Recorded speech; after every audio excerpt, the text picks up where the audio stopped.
ನಮಸ್ತೆ ಫ್ರೆಂಡ್ಸ್, ಇವತ್ತಿನ ಒಂದು ವಿಡಿಯೋದಲ್ಲಿ ಏನಂತಂದರೆ ಇಲ್ಲಿ ಏನು ನೋಡ್ತಾ ಇದ್ದಿರಲ್ಲ, ಇದು ಬಂದುಬಿಟ್ಟು ನಮ್ಮದು 2100 KVA ರೇಟಿಂಗ್ ಇರುವಂಥ ಒಂದು ಏನಂತಂದರೆ ಒಂದು ಡೀಸೆಲ್ ಜನ್ರೇಟರ್. ಇದು ಬಂದುಬಿಟ್ಟು ಇದಕ್ಕೆ 11 KV ಸಪ್ಲೈ ಕೊಟ್ಟಿರ್ತೀವಿ ನಾವಿಲ್ಲಿ.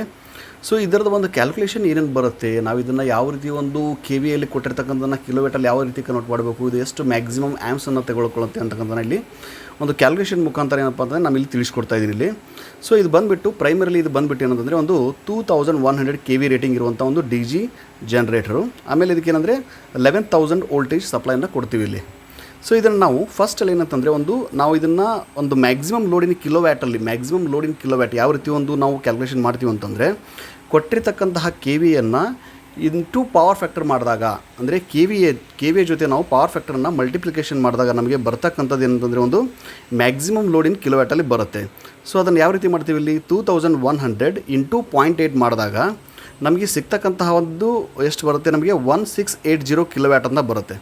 So 1680 kilowatt. So that is nothing but ಏನಂದರೆ 1.6 ಮೆಗಾವ್ಯಾಟ್ವರೆಗೂ ನಾವೇನಪ್ಪ ಅಂತಂದರೆ ಇದ್ರ ಮೇಲೆ ನಾವು ಲೋಡನ್ನು ಕೊಡ್ಬೋದು ಅಂತ ಅರ್ಥ ಇಲ್ಲಿ. This is the maximum load in kilowatt.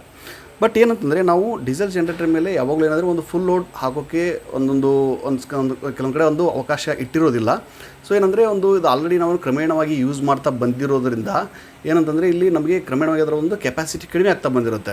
So ಅದಕ್ಕೆ ಏನಂದರೆ ಒಂದು ಅಪ್ಲೈಯಿಂಗ್ ಏನಪ್ಪ ಅಂತಂದರೆ 80% ರೂಲ್ ಅಂತ ತೆಗೆದುಕೊಂಡಾಗ ಏನಂದರೆ ಈ ಒಂದು ಜನ್ರೇಟರು ಇಟ್ ಈಸ್ ನಾಟ್ ಓವರ್ಲೋಡೆಡ್, ಅಂದರೆ ಓವರ್ಲೋಡ್ ಒಂದು ಕಂಡೀಷನ್ ಹೋಗಬಾರ್ದು ಅನ್ನೋ ಒಂದು ಉದ್ದೇಶದ ಏನಂತಂದರೆ 80% ರೂಲ್ ಅಂತ ಇಲ್ಲಿ ನಾವು ಕನ್ಸಿಡರ್ ಮಾಡಬೇಕಾಗುತ್ತೆ. ಸೊ ಅದನ್ನು ಏನಂತಂದರೆ ಇರತಕ್ಕಂತಹ 100% ಕೆಪಾಸಿಟಿ ಜನ್ರೇಟರ್ ನಾವು 80%ಅಲ್ಲಿ ತೆಗೆದುಕೊಂಡಾಗ ಅಂದರೆ ನಮಗೆ ಇಲ್ಲಿ ಬಂದಿರತಕ್ಕಂಥ ಫುಲ್ ಲೋಡ್ ಎಷ್ಟಿತ್ತು, ಇವಾಗ ಇಲ್ಲಿ 1680 ಕಿಲೋವ್ಯಾಟಲ್ಲಿ ನಮಗೆ ಫುಲ್ ಲೋಡ್ ಆಗ್ತಾ ಇತ್ತು. ಸೊ ಅದನ್ನು ನಾವು 80%ಅಲ್ಲಿ ತೆಗೆದುಕೊಂಡಾಗ ಇಂಟು 0.8 ಮಾಡಿದಾಗ ನಮಗೆ 1344 ಕಿಲೋವ್ಯಾಟ್, ಅಂದರೆ this is the maximum recommended load ನಾವು ಈ ಡೀಸೆಲ್ ಜನ್ರೇಟರ್ ಮೇಲೆ ನಾವು ಹಾಕ್ಬೋದಾಗಿದೆ ಇಲ್ಲಿ. ಅಂದರೆ 1344 ಕಿಲೋವ್ಯಾಟ್ವರೆಗೂ ನಾವು ಇದನ್ನು ಹಾಕ್ಬೋದಾಗಿದೆ ಇಲ್ಲಿ. ಮತ್ತು ಇದನ್ನು ನಾವೇನಂತಂದರೆ ಮ್ಯಾಕ್ಸಿಮಮ್ ಲೋಡಿನ ಆಂಪಿಯರ್ಸಲ್ಲಿ ನಾವು ಯಾವ ರೀತಿ ಇದನ್ನು ಕಂಡುಹಿಡಿಬೇಕು ಅಂದರೆ, ಇದನ್ನು ಏನಂದರೆ ಒಂದು 3 ಫೇಸ್ ಕರೆಂಟಲ್ಲಿ ನಾವು ಕನ್ಸಿಡರ್ ಮಾಡಿದಾಗ I = 1000 into KVA rating divided by ಏನಂತಂದರೆ √3 ಇಂಟು ವೋಲ್ಟೇಜ್ ಅಂತ ಮಾಡಬೇಕಿಲ್ಲಿ. ಸೊ ಇದನ್ನು ಮಾಡಿದಾಗ ನಮಗೆ ವ್ಯಾಲ್ಯೂಸ್ ಏನು ಬರುತ್ತೆ ಇಲ್ಲಿ. ಸೊ I = ದ ಕರೆಂಟ್ ಎಷ್ಟು ಬರುತ್ತೆ ಅಂತಂದರೆ 1000 ಇಂಟು 2100 KVA ಡಿವೈಡೆಡ್ ಬೈ √3 ಅಂದರೆ 1.732 ಇಂಟು ವೋಲ್ಟೇಜ್ ಸಪ್ಲೈ ಎಷ್ಟು ಕೊಟ್ಟಿದ್ದೀವಿ ಇಲ್ಲಿ 11 KV ಅಂದರೆ 11,000 ವೋಲ್ಟೇಜನ್ನು ಕೊಟ್ಟಿರ್ತೀವಿ. ಸೊ ಇದನ್ನು ಕ್ಯಾಲ್ಕುಲೇಷನ್ ಮಾಡಿದಾಗ ನಮಗೆ ಬರ್ತಕ್ಕಂತಹ ಒಂದು ಆ್ಯಮ್ಸ್ ಏನಿರುತ್ತೆ ದಟ್ ಈಸ್ 110ವರೆಗೂ ನಾವು ಇದನ್ನು ಫುಲ್ ಲೋಡ್ ಆ್ಯಮ್ಸಲ್ಲಿ ಹಾಕ್ಬೋದಾಗಿದೆ. ಸೊ ಇದನ್ನು ನಾವು 80%ಅಲ್ಲಿ ನಾವು ಇದನ್ನು ಓವರ್ಲೋಡ್ ಆಗದೇ ಇರುವಂಥ ರೀತಿಯಲ್ಲಿ ನಾವು ಇದನ್ನು ಇಟ್ಕೋಬೇಕಾಗುತ್ತೆ ಇಲ್ಲಿ.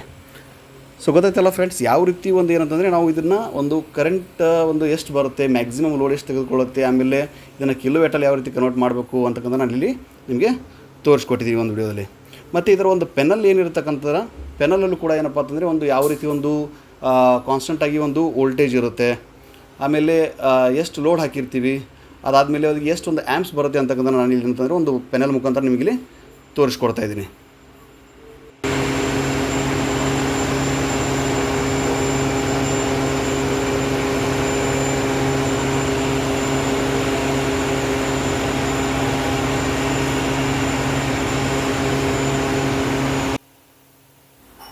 ಸೊ ನೋಡ್ತಾ ಇದ್ರಲ್ಲ ಫ್ರೆಂಡ್ಸ್, ನೀವು ಇಲ್ಲಿ ಲೆಫ್ಟ್ ಸೈಡ್ ಏನಿದೆಯಲ್ಲ ನಮಗೆ ಇದು 57 ಬಂದುಬಿಟ್ಟು ಆ್ಯಮ್ಸು ತೋರಿಸ್ತಾ ಇದೆ ನಿಮಗೆ.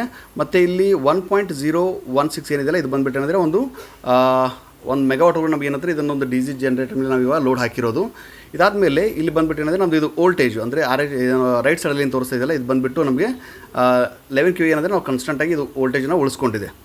ಸೊ ದಿಸ್ ಇಸ್ ಏನಪ್ಪ ಅಂತಂದರೆ ಪೆನಲ್ ನಿಮಗೆ ಇದನ್ನು ನಾನಿಲ್ಲಿ ತೋರಿಸ್ಕೊಡ್ತಾ ಇದ್ದೀನಿ.